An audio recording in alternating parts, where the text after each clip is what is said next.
Welcome up, Phil.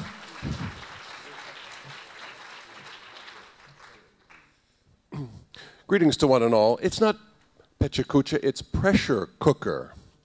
This conference has a theme, you know, it's experimentation. That's the name of the game. And as a board member, I felt duty-bound to speak on this topic.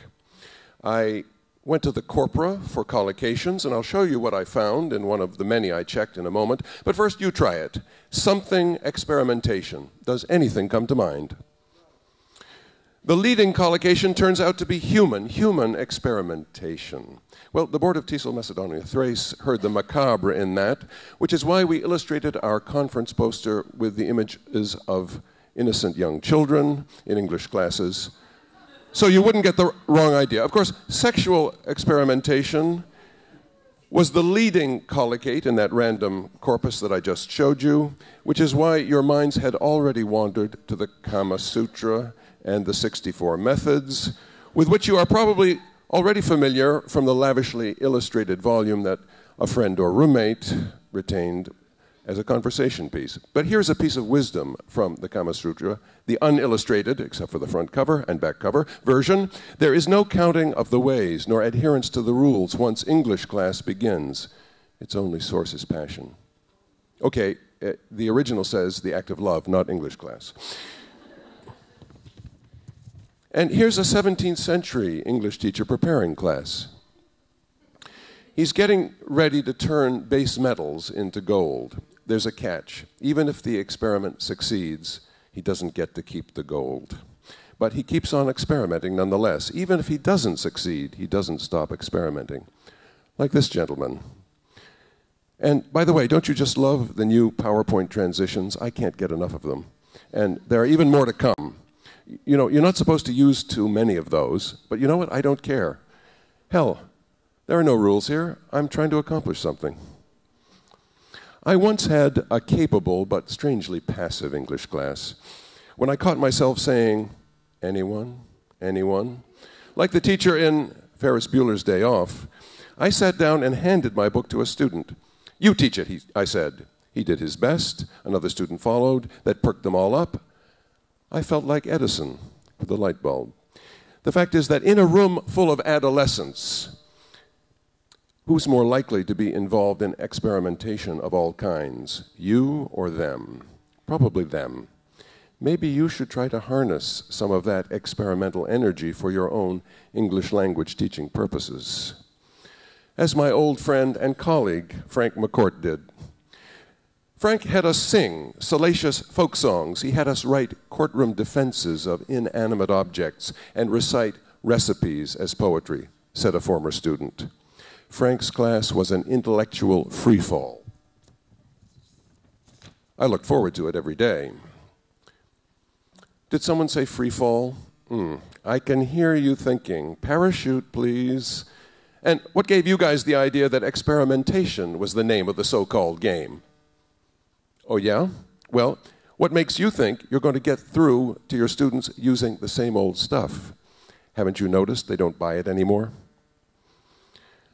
We had 10 minutes before the end of class the other day. A student asked if he could show us something on YouTube. I took a chance. And he showed us a wingsuit jumping video.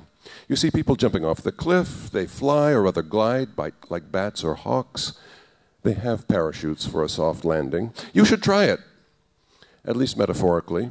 Don't worry, if you fail, the world won't come to an end. The following day, I showed this painting to the class, along with the poem that Auden wrote about it, Musée des Beaux-Arts. It's the fall of Icarus. Have you spotted him? Those are his legs disappearing into the water on the right. Don't fly too close to the sun, but if you do, life goes on.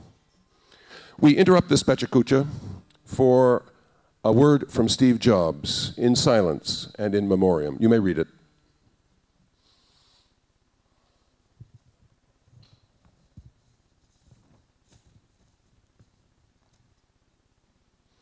Now, back in October at the TESOL event, I quoted some Michel de Montaigne while the actors were changing costumes. I read you a passage from On the Education of Children.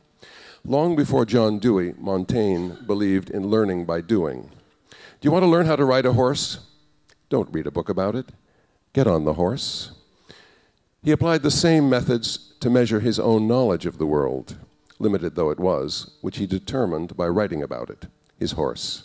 The title of his book, as you probably know, means in English, attempts, trials, tryouts. If my mind could gain a firm footing, I wouldn't write essays, I'd make decisions. Now, more than ever, we are losing our firm footing.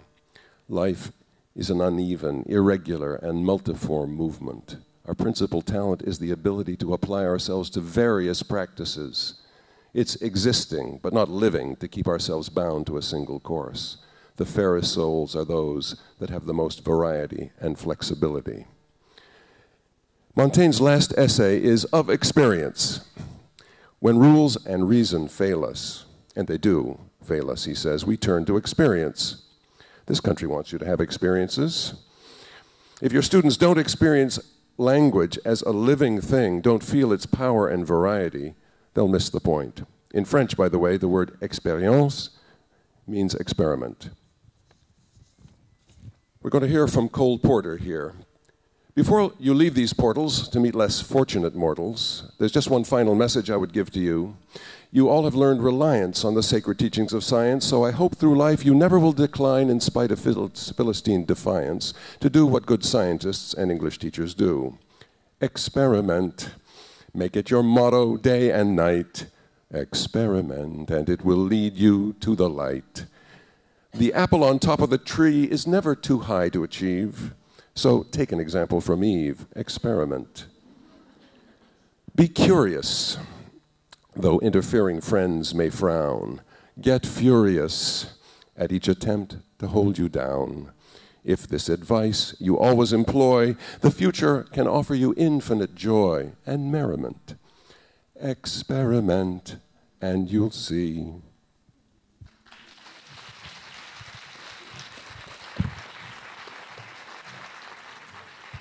A big hand for Phil there. First up in the pressure cooker, as he said, and the connections between the Kama Sutra and teaching English I hadn't seen before.